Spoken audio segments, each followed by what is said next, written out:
C'est un plaisir pour nous de vous présenter cette session d'information du Journal de la Ville. Madame, Messieurs, bienvenue et voici les titres. L'aéroport de Kavumu en difficulté, il est sous le contrôle des troupes rwandaises et ses supplétifs du M23 depuis ce vendredi 14 février, reconnaît le porte-parole de FARDC et le gouverneur de la province du Sud Kivu. À la conférence de Munich sur la sécurité, le président de la République, Félix-Antoine Tshisekedi, dénonce l'implication de l'opposition armée dans la crise actuelle en RDC. C'est tout pour les titres. Encore une fois, bienvenue dans ce journal.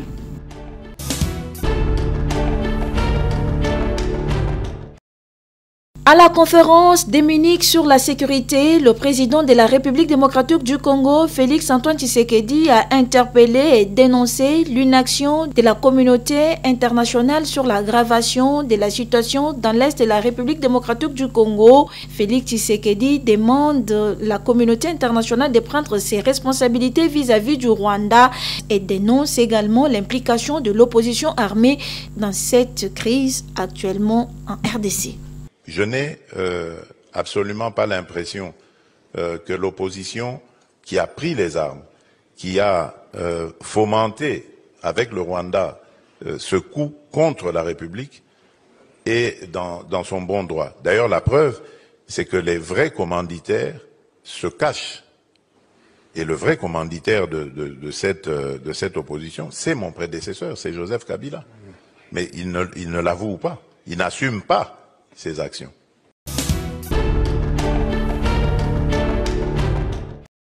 Les taux CRC, retour du président rwandais, réunis ce jeudi 13 février à Strasbourg pour voter une résolution sur l'agression rwandaise contre la République démocratique du Congo, proposée collectivement par les groupes The Left SD, Renew, PPE, VR, ALE et SR. Ces textes exigent la suspension de l'accord minier de l'Union européenne avec le Rwanda, les gels de l'aide militaire et les retraits de troupes rwandaises du territoire congolais. Les eurodéputés ont, dans cette résolution, condamné fermement l'occupation de Goma et d'autres territoires dans l'Est de la RDC par l'armée rwandaise, le M23, qui constitue une violation inacceptable de la souveraineté et de l'intégrité territoriale de la RDC. Ils ont aussi pressé le gouvernement rwandais de retirer ses troupes du territoire congolais, étant donné que cette agression est une violation manifeste du droit international et de la Charte des Nations Unies. Victoire aujourd'hui au Parlement européen. Ça fait 2 ans qu'avec le PTB, notre groupe de la gauche, nous nous battons ici pour arrêter la coopération militaire entre l'Union européenne et le Rwanda, parce que le Rwanda joue un rôle actif dans les massacres, dans la guerre à l'est du Congo. Et aujourd'hui, grâce à la mobilisation, une majorité des députés européens ont voté en faveur d'un arrêt des transferts d'armes vers le Rwanda. Et deuxième victoire, ça fait 1 an que nous nous mobilisons pour que l'accord privilégié entre le Rwanda et l'Union européenne sur l'exportation des matières premières volées souvent au Congo, exportées en contrebande par le Rwanda, soit arrêté. Et bien aujourd'hui, le Parlement européen vote pour la suspension de cet accord privilégié avec le Rwanda. Maintenant, la Commission doit nous écouter. La Commission européenne doit arrêter sa complicité avec les crimes de guerre en République démocratique du Congo.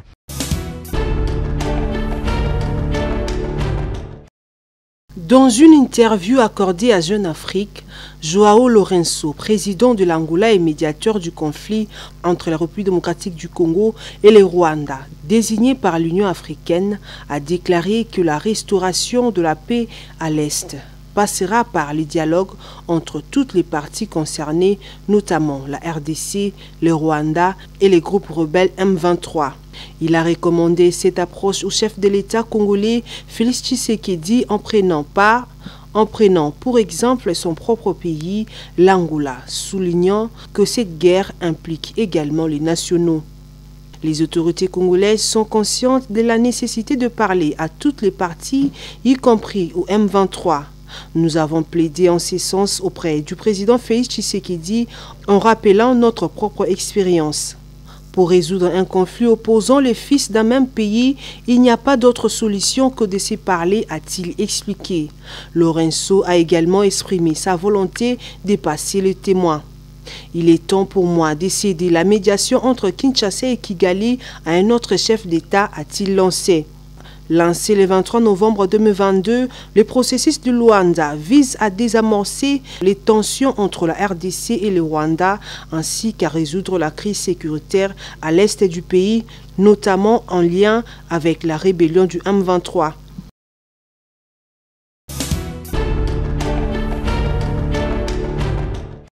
À l'Assemblée nationale, après avoir vidé toutes les matières à l'ordre du jour à la session extraordinaire convoquée le 4 février dernier, c'est le jeudi 13 février que les portes de l'hémicycle se sont fermées, mais les élus nationaux restent néanmoins en alerte, ainsi que le Parlement.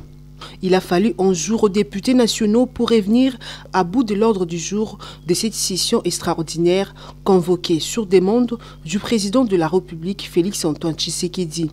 2 matières importantes ont été traitées au cours de cette session extraordinaire. Les 2 matières vidées, le président de l'Assemblée nationale, le professeur Vital Kamerhe, a dans son discours de clôture remercié ses collègues pour le travail abattu afin de répondre à l'appel pressant du chef de l'État. La cohésion nationale, la résistance et l'espoir sont donc les 3 mots qui ont caractérisé les discours patriotiques du président de l'Assemblée nationale, fortement impliqué dans la recherche des solutions diplomatiques à travers une diplomatie parlementaire agissante. Honorables députés, chers collègues, nous sommes actuellement appelés à faire face à un ennemi commun, à privilégier l'unité et la cohésion nationale, mettant ainsi de côté toutes sortes de discordes et de combats internes au risque de contribuer à l'échec des efforts du chef de l'État et au jeu de l'agresseur. La nation congolaise tout entière a les yeux braqués sur nous. Et l'histoire nous jugera chacun en ce qui le concerne sur son niveau d'engagement pour la libération de nos populations du Nord Kivu, du Sud Kivu et de l'Ituri.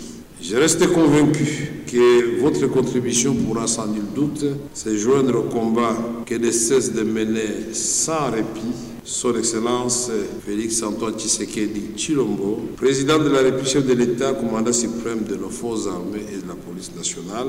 Aussi est-il important en ce moment de réitérer notre soutien et accompagnement à nos vaillants soldats des forces armées de la République démocratique du Congo et aux patriotes qui, jusqu'au sacrifice suprême, sont déterminés à défendre bec et ongle l'intégrité territoriale de la République démocratique du Congo. J'invite tous les honorables députés à regagner leur circonscription électorale et sensibiliser le peuple à la résistance face à l'agresseur rwandais, conformément à l'alinéa 1er de l'article 69 de notre Constitution.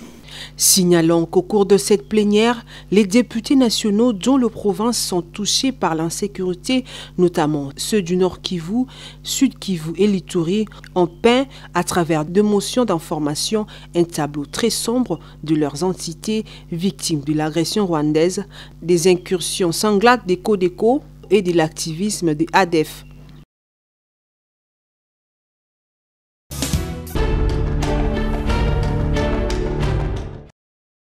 Massacre, tuerie, assassinat des populations civiles à Goma, Nord Kivu, dans l'est de la République démocratique du Congo par les troupes rwandaises et leur supplétif du M23, le peuple congolais en a marre, dénonce le mouvement de réveil de la jeunesse congolaise, MRJCO, que dirige Maître John Bayantita en solidarité avec les familles de plus de 3000 compatriotes tués à Goma. Les FRDC et les Wazalendo condamnent fermement cette guerre des pillages des ressources de la RDC et lancent un message fort au peuple congolais qu'il appelle à l'unité pour défendre l'intégrité territoriale. Nous venons devant vous pour demander d'adopter un comportement lié à la guerre et demander au chef de l'État d'appliquer certaines mesures, quelles qu'elles soient fortes, mais cela doit aller dans le sens de remporter cette guerre que les ennemis nous ont imposée. Et comment faire pour mettre fin à cette agression imposée à la RDC durant 30 ans? Le MRJCO propose au président de la République, chef de l'État, ce qui suit. La dissolution urgente du gouvernement et du Parlement, car ces 2 grandes institutions regorge beaucoup d'infiltrés et de traîtres de notre pays. La mise en place d'un gouvernement de crise dirigé par un grand général, patriote et homme de terrain. Ils sont nombreux. Tripler les salaires des militaires pour motiver l'enrôlement en masse de nos jeunes gens au sein de nos services de défense et de sécurité. Mobiliser la diaspora congolaise pour dénoncer ces crimes contre l'humanité commis par l'Union européenne et ses supplétifs de Rwandais, Ougandais et Kenyans. Le MRJCO s'oppose à la rencontre Senko-SCC avec Corneille Nangaa AFC M23 pour un plan de sortie de crise, pacte social pour la paix et les bien vivre ensemble en RDC et dans la région des Grands Lacs. Le MRJCO est opposé farouchement au dialogue avec les traîtres inconscients du M23 qui ont assisté impuissamment au massacre de leurs propres frères par leur soi-disant soutien. Ensuite, l'envie expansionniste des Rwandais et l'envie de la balkanisation de notre pays par les puissances européennes feront obstacle à ces soi-disant dialogues que les clergés calotins et de l'ECC veulent nous imposer. Et par contre, ce que nous demandons aux hommes de Dieu, c'est la sensibilisation de leurs fidèles à l'unité nationale, à se débarrasser de la peur, à s'organiser dans les cadres d'autodéfense populaire, soutenir le chef de l'État, son Excellence Félix Antoine Tshisekedi Tshilombo. Le MRJCO confirme au chef de l'État, Félix Antoine Tshisekedi, l'appui total du peuple congolais.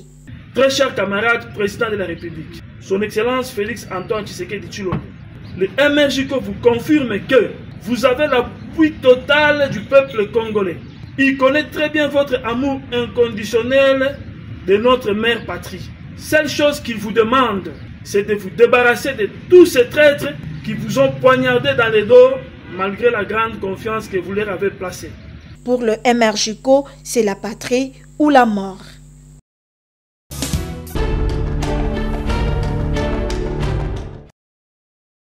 La situation de l'Est de la République démocratique du Congo intéresse au plus haut point tous les Congolais. Le bourgmestre de la commune de Barumbu, Christophe Lomami, n'est pas resté indifférent face à l'agression de la RDC par les Rwandais.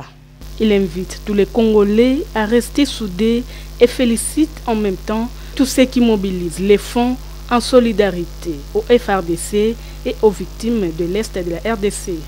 Toyebi ke likama o ezwaki Nord Kivu, Sud Kivu, ezwaki Congolais nyonso esika azali. Ozala na poto, ozala na Congo, ozala na Afrique, agression ya Rwanda na M23 na mboka na biso nyonso, il faut totelemela yango, il faut dénoncer yango pour que monde mobimba bamona ke Congo basepeli te. Et puis tozali ka encourager bandeko na biso bawewa ba soutenir président Ziko na appel na ye pour que jour bawewa bakokende kotika enveloppe na bango soit na gouvernement provincial ou national et la kisake bawewa pe ya Kinshasa ba accompagner bandeko na bango oyo baza na Nord Kivu na Sud Kivu ou bien Est ya mboka na biso mobimba.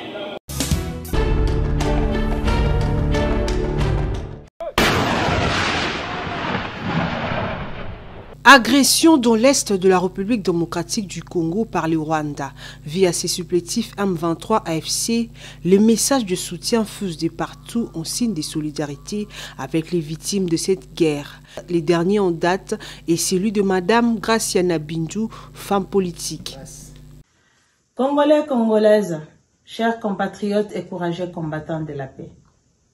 Je vous parle aujourd'hui non pas en candidat, non pas en politicienne, mais en mère.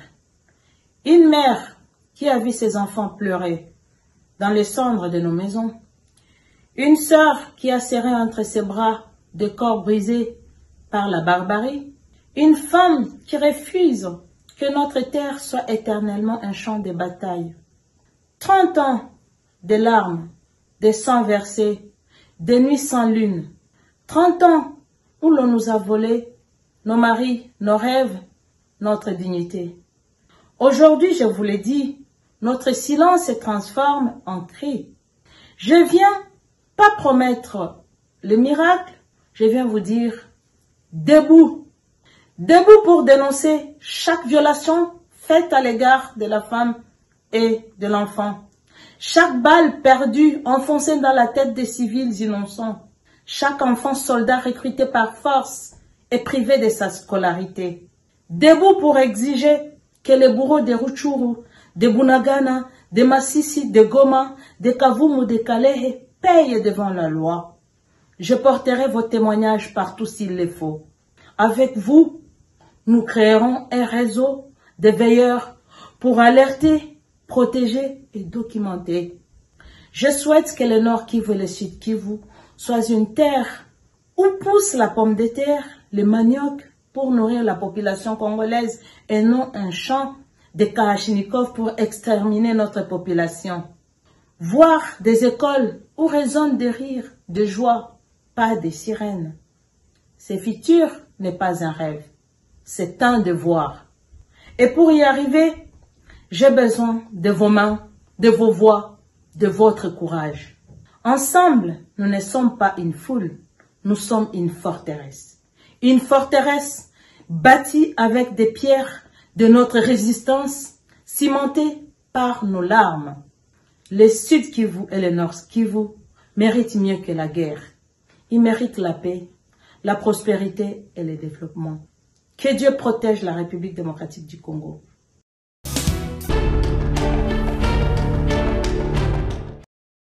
L'artiste musicien du Nord Kivu, Delka Indengo, a été tué par balle ce jeudi 30 février 2025 dans la ville de Goma en pleine journée.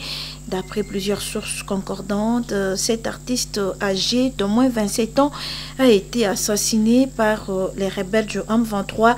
Il y a peu, le natif de Beni a réussi à s'évader de la prison centrale de Munzenze de Goma, où il était détenu lors de l'occupation de la capitale provinciale du Nord Kivu par le M23 AFC. Macabre de l'artiste Idengo, la réaction du gouvernement congolais n'a pas tardé par les biais de Patrick Mouyaya, ministre de la Communication et Médias et porte-parole du gouvernement, qui dénonce ni l'horaire, ni la terreur, encore moins le recours intempestif aux armes contre les civils innocents ne pourront éteindre la flamme de la résistance à Goma et dans tous les pays. Dans la liste de nos martyrs s'est ajouté aujourd'hui Idengo déclare, lui qui avait choisi d'utiliser sa voix et son art pour dire non à la barbarie rwandaise sur notre territoire. Pour lui, comme pour chacun de nos milliers de compatriotes tués par le Rwanda et ses complices, justice sera faite.